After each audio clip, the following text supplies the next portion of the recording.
Updates, even more updates. My friends know me as Boris Backup. I love backups. And the community. Since through my last video, the project has received so much support that I was able to devote a lot of time to the installation script, and I built many improvements, but more on that in a moment.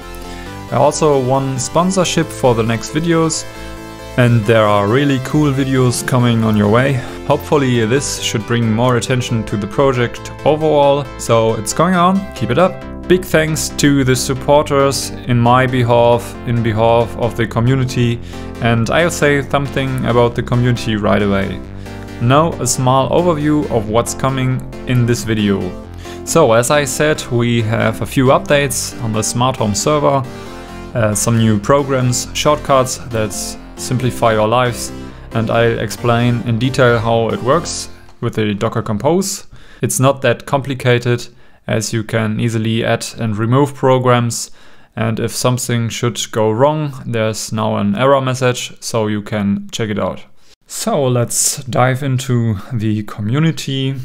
The i23.com website still remains the main entry point, and here now you can find the social media links. These are the links for the YouTube channel, the GitHub repository, the Reddit forum, and we also got a Discord channel and a Telegram group. I have to say that these also are used by the German community, so there are maybe mixed up languages, but everyone is welcome. When you go to the DIY smart home link, so i23.com/DIY smart home, this is the main entry point for the DIY smart home script, where you can find what's installed as software. And now I have here a little statistic where you can see that already over 1000 installations are worldwide, and the last successful installation on a new device was, in this case, 9 hours ago. If you want to get the latest news and official news, that you will get also like the installation script as well on the i23.com newsletter. And if you got problems with the script and want to look up some code, you can do that on GitHub and post issues. This is still work in progress right now, but I will finish that soon, as well as the documentation, the official documentation. Your own copy is on the smart home server as well. You get an offline version. You can copy it and you can compile it yourself. I will talk about that in a minute. It's using Mkdocs and Markdown as a language. Markdown is very easy to write, just like text. And yeah, I talk about that in a minute. And this you already saw on the website. I don't use Instagram, I use Telegram because I don't like Facebook that much. Of course, YouTube, Reddit and Discord are good as well. So let's get into the smart home server. We have plenty of new programs. We got detailed error messages for Docker Compose. On first installation, there's now a random password generator, and the stability overall has improved. The new programs are listed here, right here. I will go in detail on Nextcloud official in another video. This is a substitute for Nextcloud Pi. It's a bit more complicated to configure, but it's working a bit better, I guess. And yeah, you get Home Assistant Supervised. If you type i23 HA Supervised, then it will run the supervised installation. The installation of Home Assistant Supervised takes a little longer, but as you can see, you get the supervisor.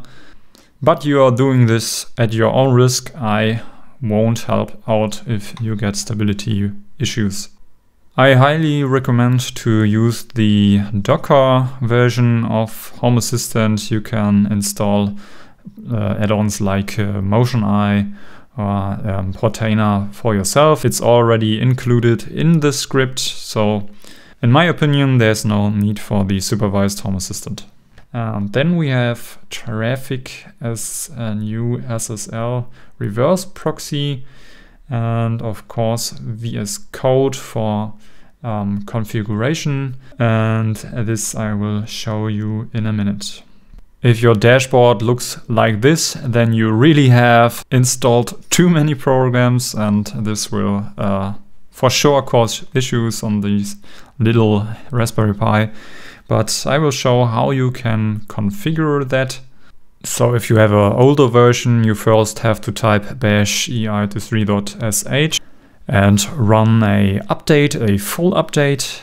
On later versions, at version 1 or upwards, you just have to type ei23, and then you get the menu, and there you can build the docs, run Docker Compose, and how you can build your own documentation I show you right now.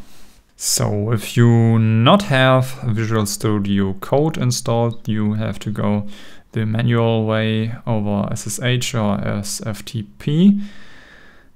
But I already have installed VSCode, but I don't remember what password I have set. On default there is no password. You can uncomment it like this in the Docker Compose YAML. But now I will just log in here and show you how you can install, as example, Visual Studio Code.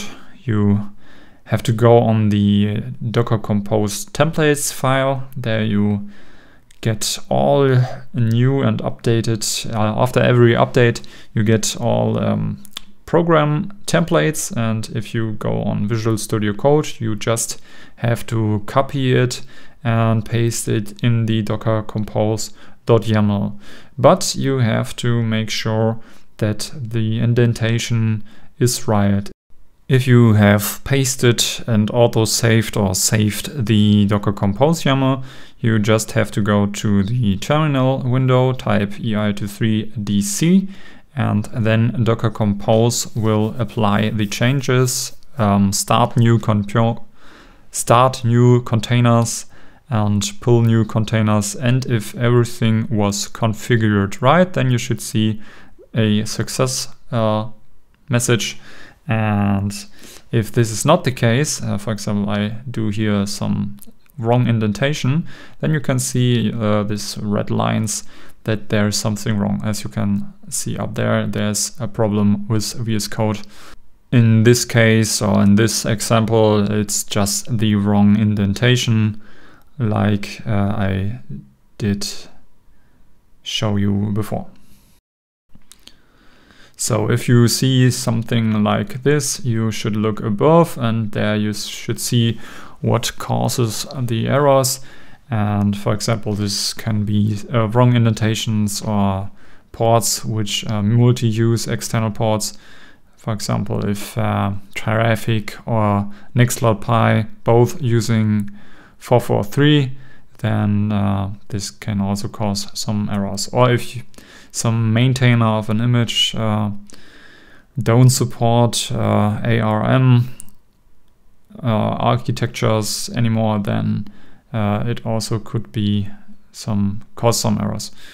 If an image is broken or the maintainer may quit support, then please don't blame the script, don't blame me. You can always go back to an older version, but you have to do it yourself.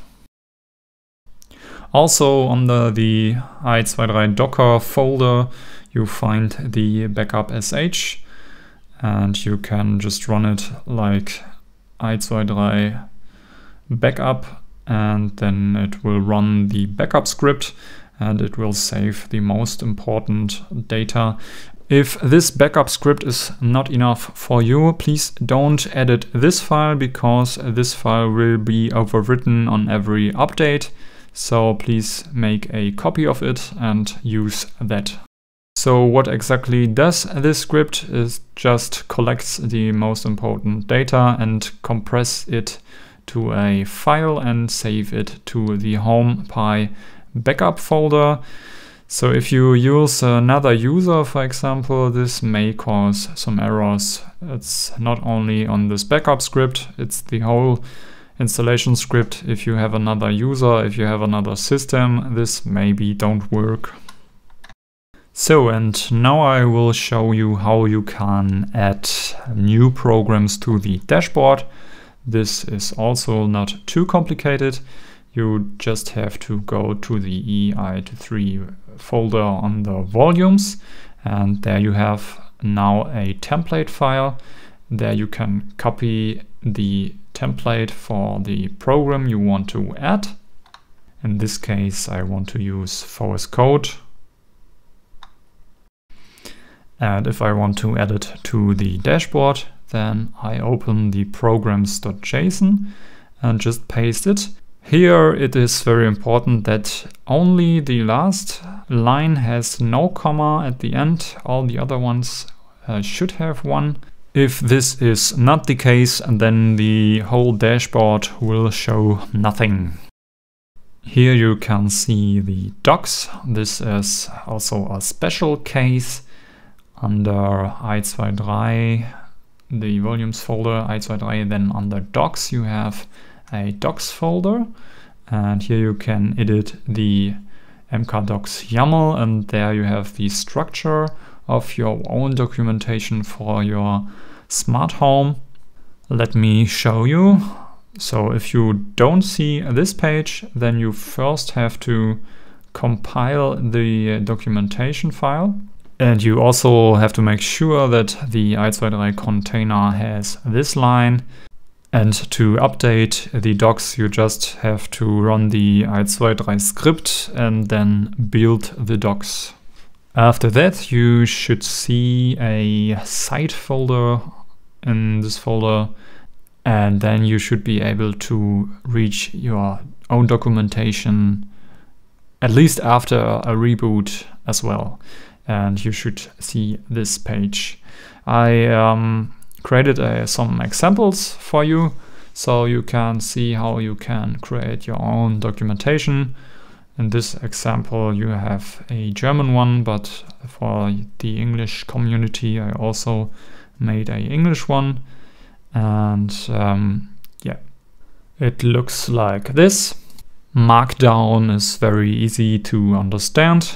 You just use hashtags for headlines, and when you edited your file, then just run i23 docs and the new page will be updated, and then you should find your new documentation. If you don't see it here, if you see a 404 or a forbidden, then you just have to restart one time and then you should see the documentation. As an example, I will do some changes here. Let's do some headline and a text, and the headline is a test. After that, just build the docs, and then you can see after hitting F5 for reload that the new line will be added. Because it's very widely used and accepted, I chose Mkdocs and Markdown as language and program for documentations and tutorials.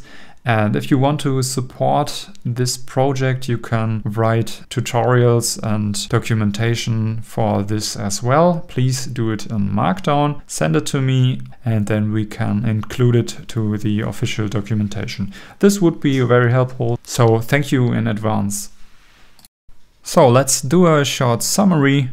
We now can add programs right in the browser with Visual Studio Code. We can edit the Docker Compose.yaml for adding and removing software, and add new software out of the Docker Compose templates, and for example remove duplicati like this, and then we just have to run i23 dc, then it takes a little moment and the changes will be applied. If you have some problems with running containers, then you also can go to Portainer, containers, like here. And there you have the whole list of your running containers. You can stop it, you can remove it there as well. But on every Docker Compose run, it will be applied like it's configured in your Docker Compose.yaml. If everything worked right, then you should see a success message. And if something goes wrong, for example, wrong indentation, you see the error message.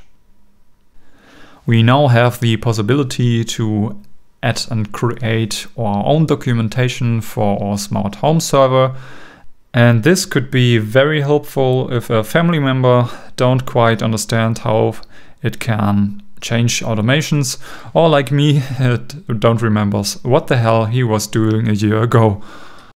Programs that are visible on the dashboard can be edited on the programs.json file, and new programs that will be added are now under the programs templates.json.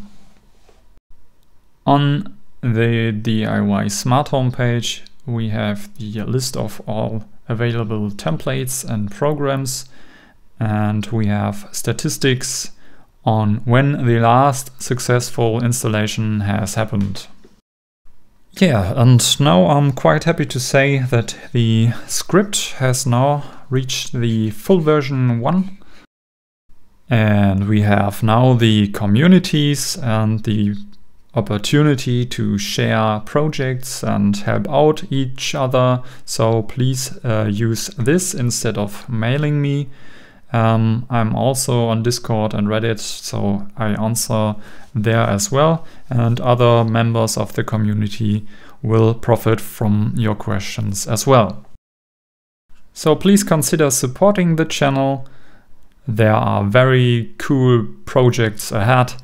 And yeah, if this project gets more attention, it gets more money, and the future will be way cooler, I guess. So, bye bye, have a good one.